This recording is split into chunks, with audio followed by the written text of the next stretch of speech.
What's up, Women in Politics? Today you're listening to Her Voice in Politics, hosted by Regina, Emma, and Isabella.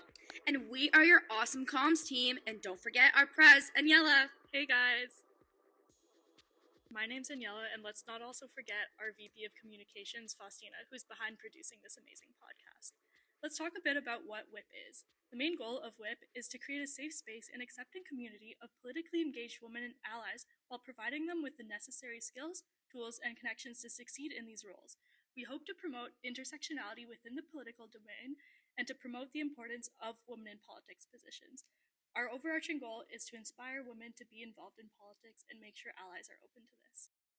So for today's episode, we have a really special guest with us. Welcome to Her Voice in Politics, Zola Ncube.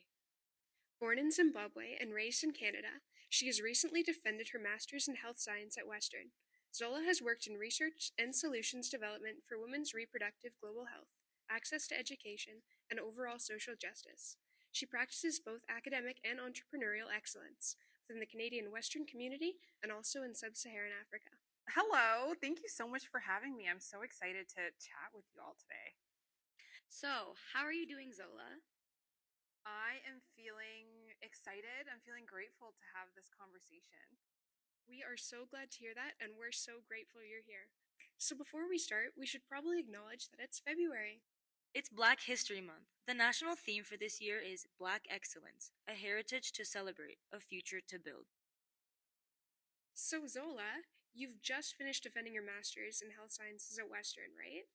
Correct? But this wasn't always your dream, so could you walk us through your journey to get there? Of course. So I completed my bachelor's degree in the Faculty of Health Sciences here at Western. Right. And basically in the first few years of health sciences, they walk you through the definition of health, and we use a very holistic definition of health. And then they also walk you through health outcomes and health indicators. And so one thing that I learned at that time was the social determinants of health, which are basically aspects outside of your personal control that can dictate how healthy you are. And at the time when I was researching and reading more about it, there were close ties to an individual's occupation with their health. And I did my extra research and found the ties between education and occupation, and it was like a light bulb clicked. I was like, oh no, I'm in the wrong program. If I want to shift the health of nations, I should be in education. And so one thing led to the other, and I ended up going to Stanford University for a master's in international education policy analysis. And at that time, I had only applied to Stanford. It was my dream after attending various discussions at the United Nations and sorts. And so I attended Stanford, and then one thing led to the other, and I ended up dropping out about 1.5 semesters before graduation. Oh and God. I ended up living in rural Zimbabwe, and my trajectory really just shifted from there. And It's really a 180, isn't it? exactly that. I came back, and now I defended my master's in health sciences. Congratulations. Wow. So, I want to know, why did you drop out? Yeah, If you don't mind. no worries. Dropping out of Stanford for a long time, it was a decision and experience that was filled with a lot of shame, especially coming from an African immigrant family. It was like, what? You dropped out of Stanford? And I did it without telling my family. I did it silently and just processed the papers on my own. And the why, it was a series of kind of various different aspects, but it was during the pandemic, and I found myself living in Zimbabwe, and it was not what I had envisioned it to be. And that was purely just based off of the kind of the outside factors around that. However, I don't regret it. It was I one love of the that. best decisions that I've made for my education, for my personal development, for my professional development. My life I couldn't imagine my life without not having dropped out of Stanford. Okay, well, that's amazing. Thank you so much for sharing that with us. And I have question for you that I wanted to ask. So, what does advocacy look like for you in terms of equality? Yeah, so I think the most important aspect of advocacy is listening. It's important to listen to the communities that you work with, listen to the communities that you belong to, and listen to yourself. So I'm going to take that point and we're going to put that aside. And then when it comes to equality itself, I believe that equality is about working towards a place where everybody has access to what they need to become who they choose. So it's a little bit twofold, but there's first this aspect of what they need. There's access. There's everyone having access to a plethora of options. But then there's also the the second aspect of what people choose. Because we also have to acknowledge that we can give people as many options as they want, but at the end of the day, people need to have the agency to choose. So until we have access and agency, we really cannot reach equality. And both of those values have listening as a core foundation. 100%. Which is so important, I think, because people that have access don't even think about not having access. It doesn't even occur to us, right? Which I think is what is so important about education. It's amazing you're pursuing it. So, in your advocacy work, how do you navigate the balance between that cultural sensitivity and promoting progressive values? That's a really good question. I feel like I had a co-op in this question, and I say that because when I was in Zimbabwe, I was also doing a social venture. I was working on OBD Ventures, which is a youth-based social venture that works on economic opportunity for young people living in rural Zimbabwe. And I remember when I started at the beginning, it was like I had this idea of education. I had this idea of what economic opportunity needs to look like until I lived there. And I reconnected with my community, and that's when my cultural sensitivity heightened.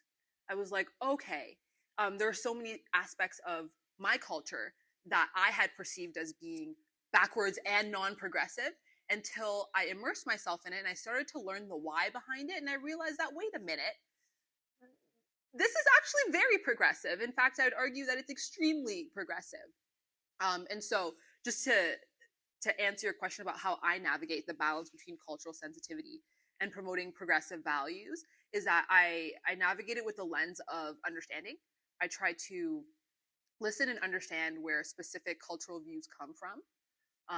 And oftentimes, in my experience, I have found that those views are usually align at some point with progressive values. And in the case in which they don't align, I find the one point in which they do align, and I ride that out. Could you please provide an example to that?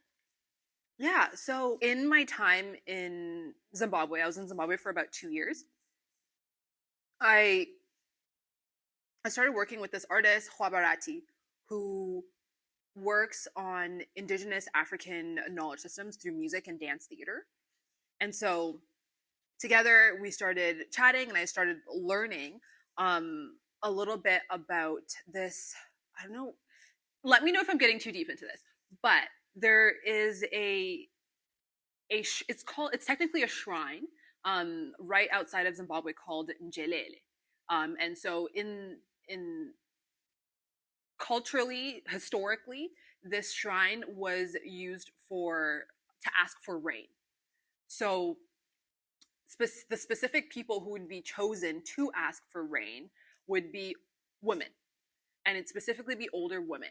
And during this time, they would fast from various activities and various foods to essentially embark on this pilgrimage to ask for water for not just themselves, but for the entire nation. And in their absence, the entire community would be forced to fill their gap, right? And so, me personally, when I learned this story, I was thinking, oh, wow, what an incredible portrayal of feminism. Yeah. Absolutely. Right? what an incredible portrayal of feminism, which I found was almost kind of contrary to what pop culture um, portrays indigenous knowledge to be. And so for me, that was an aha moment. I was like, oh my goodness, ancient African principles actually valued the woman. And so that to me is an example of kind of my approach to cultural sensitivity and progressive values, and how many gems can be found in indigenous knowledge globally, I'm sure. Yeah, you provide a great example, and I feel that many people can also realize that even within their own cultures, they have moments such as these. So, I want to make a remark on what you said. So, I come from a very conservative society in Latin America, specifically, like I am from Colombia, and I just realized that the more deep you go within your culture, you actually realize that there are people that are trying to progress out of those conservative ideals, especially with the role of women in society. And so I attended an only girl school, and I feel that the women that they were educating in my school were actually learning a lot about a new type of way to define women's roles within society, especially like in a very squared society like mine. So, do any of you have any other experiences? I feel like I don't have any like specific experiences, like any additional specific experiences, but I know for a fact that there are so many moments when I was living with my go-go in Cholocho where I was like, what?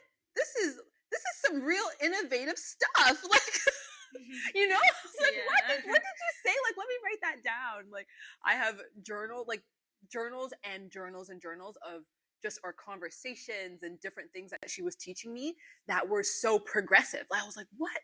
Like, I would have never thought about something that way, but she was bringing it to me that way, which also brings up a point about the importance of intergenerational conversations. Yes. Which I feel like is almost a lost art these days, especially with so many different diaspora communities and us leaving our homeland to make home elsewhere, which is completely valid.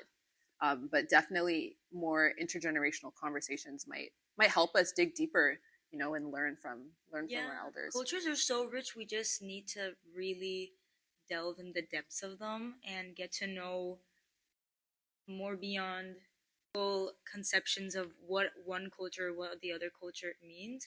They provide with such vast richness. So another thing I want to say, so we in Latin America, like our abuelas, are also great figures, like strong female figures, because especially in Latin America, they've risen from, again, I mentioned like a very conservative society, and they've risen to become really powerful women in family and like really fundamental members of the family, like the family construct. So abuelas are like a very important piece in societal structure, especially for they provide a great example for us women.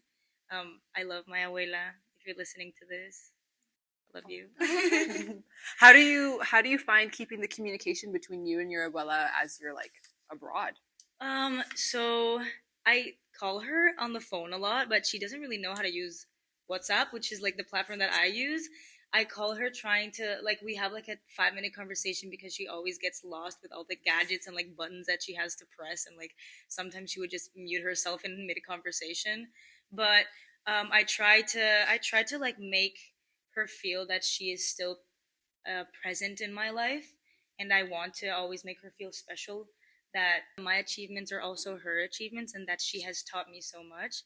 So yeah, like for all of those out there who are international students, try to maintain strong relationships with your abuelos, abuelas, parents, siblings, because at the end of the day, it's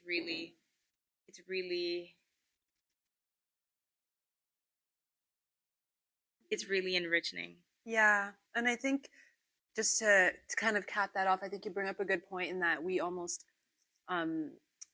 as this generation, and as also additionally as people, young people in the diaspora, we have a responsibility to really take their experiences and tell the world about their experiences. So thank you I for agree. Oh, for thank keeping thank that you on. for opening this discussion. So finally, our last question would be: so when engaging in community development initiatives, how do you ensure that sustainability and long-term impact? Yeah, to be honest with you, this is a question that I'm also still learning myself. I feel like the same way that I would have, and the way that I would have answered this question 5 years ago isn't the same way that I would answer it now, nor do I think that I would still answer it the same as I would now in like 5 years. So that was a disclaimer to say that I'm growing in my knowledge. But I would say to ensure sustainability and long term impact, it's first to enable the community to define what impact is. You know? So you might be defining impact as numbers, or you might define it as this many people and whatever. But it's not going to be authentic impact until the community themselves have explicitly defined what that impact is and have also been able to co-create what measuring that impact looks like. I'm sorry, I'm speaking in like research language, so feel free to ask me any clarifying questions. And then only until we have done that can we actually ensure sustainability. And this is a process that myself, I'm working with, because you often find that the way that communities define impact is not the way that our granting organizations will define impact, right? And so it's really tough to find that balance. I'm still learning myself. Can I just tell you that it's also really exciting that you were saying that your answer 5 years ago would have been different. And I'm just excited to see your progression 5 years from now and what you'll say. I hope that you can be interviewed again at some point. We'll be able to see your progression and how far you've come. But it's really exciting, and it's a privilege to hear about it from you. Thank you. Text you in 5 years, and we're gonna Mark your we're calendar. gonna do this again, and you're gonna tell us where you are. Absolutely. No, I'm totally down. I think just as leaders, as young women who are leaders, we have a responsibility to continue evolving, to continue learning, in all aspects of our lives. And I realize that the more I look back at myself, I'm like, oh my goodness, oh, like, what were you doing? Like, what were you saying?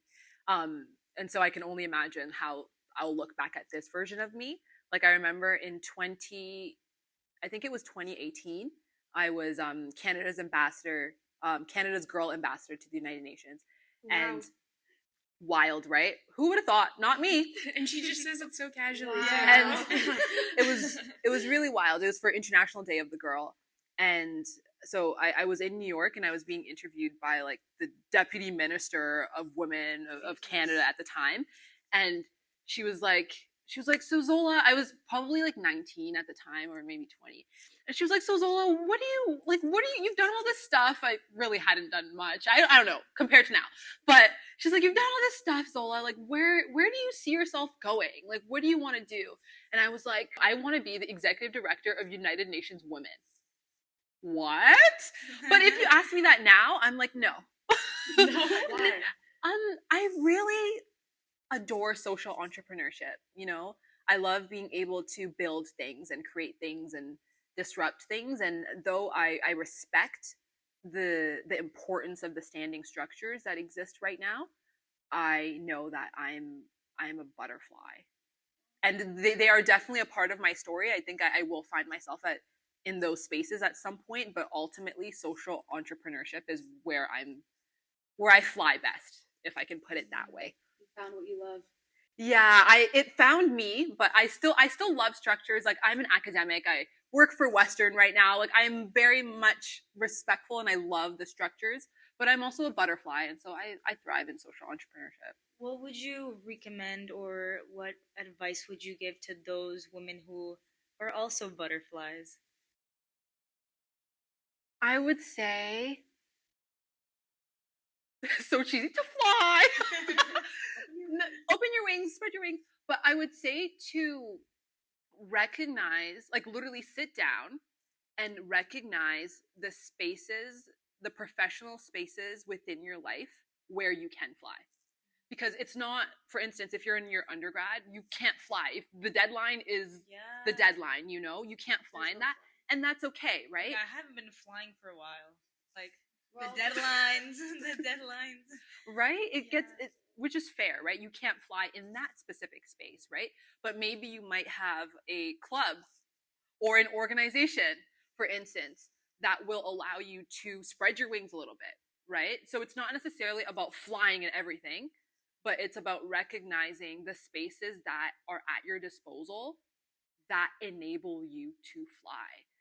Because the space, even to be honest, the spaces that maybe you might not be able to fly as much, even then, they are still important. They are still part of your story.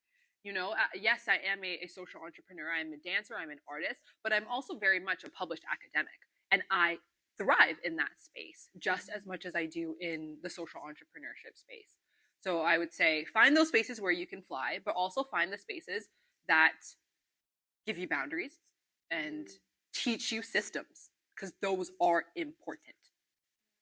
I feel like it's also important to like as we're saying, like fly, but like for example, pick 3 or 4 things that you're so passionate about, right? Focus And yourself. then like focus yourself on those specific things. You know what I mean? Like don't give a little bit of effort to that, a little bit of effort to that, and just like but like no, put all your effort into like 3 specific things that you love, and they're gonna like grow, and you're gonna like grow with those 3 things. Obviously, you're gonna have like all those things around you that you still like to do, and like whatever you have passion in. But I feel like to focus on like 3 or 4 things, like you said, like you're a dance teacher. You love art, you're doing so many things, but there's like 3 or 4 things that you're so focused on, and I feel like that's like really important. Yeah, no, that is literally so important. And the thing is too is like when you focus on those things, whatever they may be, however many there are, when they are things that you are passionate about, there is no limit, and it won't feel as taxing. Granted, burnout is a thing, but it might not feel as taxing because they're just extensions of your identity. No, literally. Yeah. You know? Can you tell us a little bit about your art? How would you describe it? Yeah. Oh, my art is different. It depends on the space that I'm in. So I'm a dancer. I'm a dance instructor and a choreographer. I would say over the past few years, I've been working to really find my own style by just exploring a little bit more. But I would define my style as storytelling. So whether I'm dancing, I'm storytelling. When I'm choreographing, my pieces are always a story. This year I did Work This Out by High School Musical, and the story is that all the dancers are just frustrated chefs in a kitchen. Like, okay, right? But it's storytelling, right? That one won't be posted. I have a TikTok, actually. Oh my god. I do have a TikTok where I post a lot of my dance work. Yeah. And then my filmmaking work is also storytelling, but it's usually in the context of Indigenous African knowledge systems. Nice. We would love to see them. Please share them with us. Yeah, my TikTok is Life with Zola. Do you draw like any inspiration from your art, from your academia? Like, do you have you ever been in class and you're like, oh my god, this has to become art? Or like anything from your educational background that sort of seeps into your art? I'm not sure about kind of drawing inspiration. However, I've had the privilege of being on some really cool projects. So I'm working on a project in adolescent and pediatric HIV and AIDS and frontline healthcare workers in 13 sub-Saharan African countries.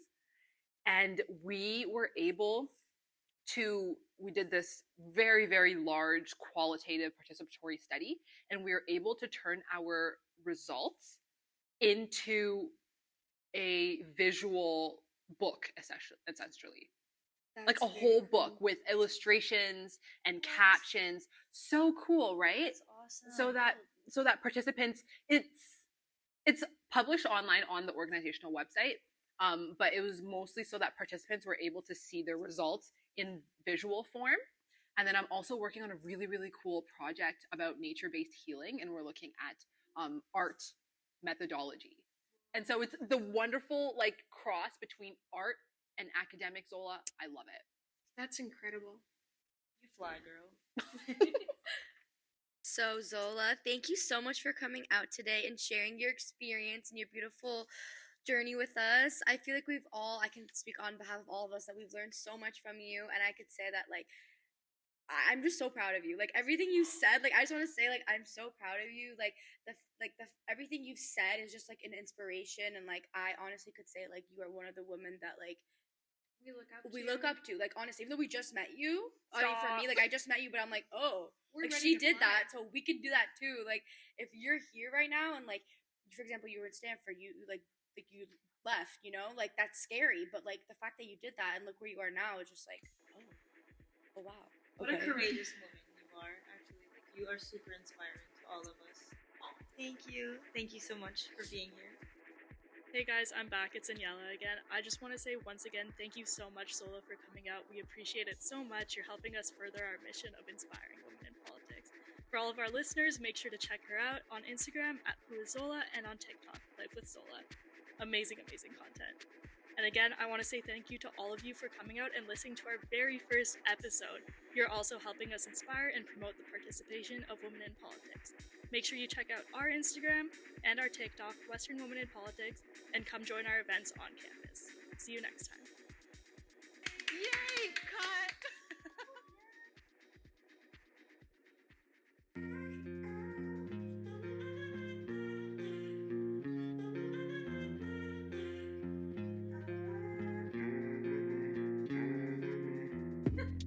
Well, you just heard her voice in politics. Stay tuned for our next episode to hear from more voices in politics. These are your hosts, Isabella, Emma, And Rosina. Bye!